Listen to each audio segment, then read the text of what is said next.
Good morning all, this is Naresh. Today we are going to discuss a physics topic, addition of vectors from 11th class physics. We know that a vector can be graphically represented with an arrow having a tail, O and a head, arrowed head like this. So now I just want to add a vector to it and I just want to find out what would be the resultant of the vector. Suppose I am taking two vectors like this. This is a vector pointing in this direction. I took another vector starting from O bar. It's a B vector. What if I apply these two vectors simultaneously? That means I add these two vectors simultaneously. What would be the result? For that, we should arrange the vectors in such a way that any one of the vector, you take the reference. Suppose I am taking B vector like this. Oh, next, the ending of the vector should be the starting of the next vector. That means this vector is directed in this way, so it should be the ending of B vector should be the starting of the A vector. Now the resultant shares the starting of the first vector and ending of the second vector. So this is the triangular law of addition. You can add as many vectors as you can. The thing is, first you have to arrange the vectors in such a way the ending of the first vector to be the starting of the second vector and starting of the ending of the second vector to be the starting of the another vector, and the resultant shares the starting of the first vector, ending of the last vector. So this is the way of adding the vectors. C. Now, what could be the analytical method? Very important method. In analytical method, that means we can call it as parallelogram law of vector addition 2. In this, we are going to find out what would be the magnitude of resultant vector as well as the direction. For that, let me take two vectors. This is vector P and this is vector Q. These two vectors to be added, I am taking in random direction. Let us see how can we add. Suppose this is P vector and I am taking the ending of the first vector to be the starting of second vector, that is Q vector, and the resultant will be like this. Or you can project the vector here also, Q bar. So this is the angle between two vectors theta, and this is the angle of resultant with the reference vector. Here my reference vector is P, that is alpha. Now this is our resultant. Now I am projecting this vector here this way. So let me drop a altitude here, a perpendicular line.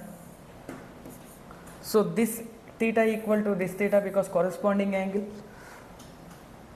So it could be Q cos theta because the theta sharing, the side sharing the theta would be cos theta. The side opposite to the theta will be sin theta. I guess all of you understand. Let me explain it again. Suppose I am taking a point, I am applying two vectors simultaneously. That means two vectors to be added. For that I took the vector P and Q in this way. So I projected the Q vector without disturbing the direction. I projected in such a way that the ending of the Q vector should be the starting of P vector, and the resultant starts from the starting of the P vector and ends at the ending of the Q vector. That's it. Now what I did, just I dropped the altitude which is a perpendicular line onto the OP. So it gives the same theta because corresponding angle. This could be Q sin theta, this could be Q cos theta, as it is side share opposite to the theta, side sharing theta. Now according to the parallelogram theorem, we can write R square equal to OC square equal to OB square plus BC square. This is the parallelogram theorem, and that is the Pythagoras theorem. From this we can write OB can be split into two parts again. OB is OA plus AB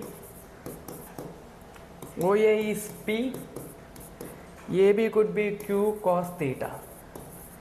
Along with it, what is BC? BC is equal to Q sin theta.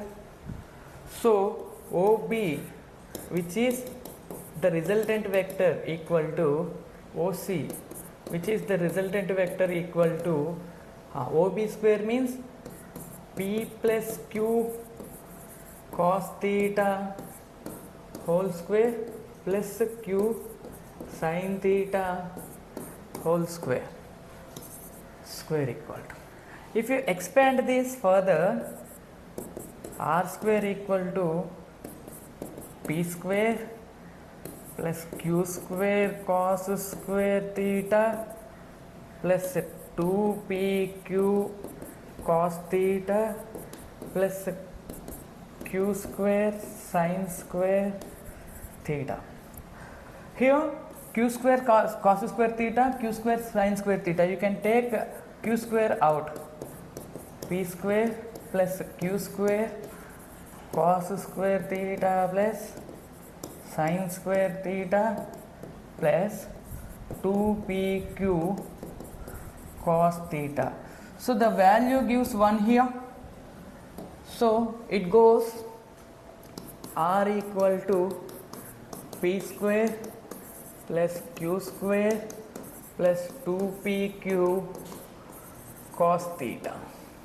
So this is the magnitude of the vector. How do we say magnitude of the vector? The length of the arrow always represents the magnitude of the vector, where the theta with the reference axis represents the direction of the vector.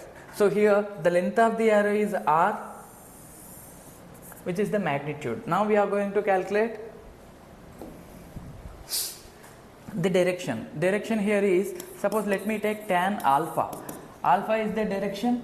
From the reference vector I took P as reference, so alpha is the direction, the angle made by the vector with the reference axis in anti-clockwise. So this is the alpha. Tan alpha is nothing but BC divided by OB, opposite side by adjacent side. BC divided by OB. BC is nothing but Q sin theta, P plus Q cos theta. So this is the direction. Let us see few cases. For R, I am taking R. In case the two vectors are parallel each other, this is P and this is Q, parallel each other, theta would be 0. Theta would be 0. Then R will be P square plus R square. This is square. Sorry. P square plus Q square plus 2PQ cos 0, that is 1. Cos 0 is 1. So you can write R equals to P plus Q. If suppose they are anti-parallel, that means opposite to each other, theta equal to 180 degrees. So R square, this is P, this is Q. R square equal to P square plus Q square plus plus 2PQ cos 180 degrees. As we all know, cos 180 is negative -1. R square equal to P square plus Q square minus 2PQ. That's it. That means you can write R equal to P minus Q.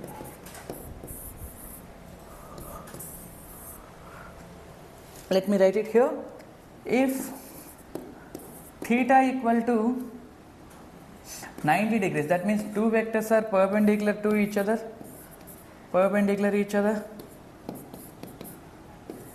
So what happens? R square equal to P square plus Q square plus 2PQ cos 90, which is 0. So you can write R square equal to P square plus Q square under root. Done. Now what about the direction? If theta is 0, if they are parallel, what about the tan theta? If theta equal to 0, that means vectors are parallel. What about tan alpha? Tan alpha equal to q sin 0 divided by p plus q cos 0. Sin 0 is 0, so 0. That means the resultant also works along the reference axis. If theta equals to 180, it also follows the same. Tan alpha equals to 0, alpha equals to 0. If theta equals to 90 degrees, then tan alpha equal to, both are acting perpendicular each other, so it is P by Q. That's it.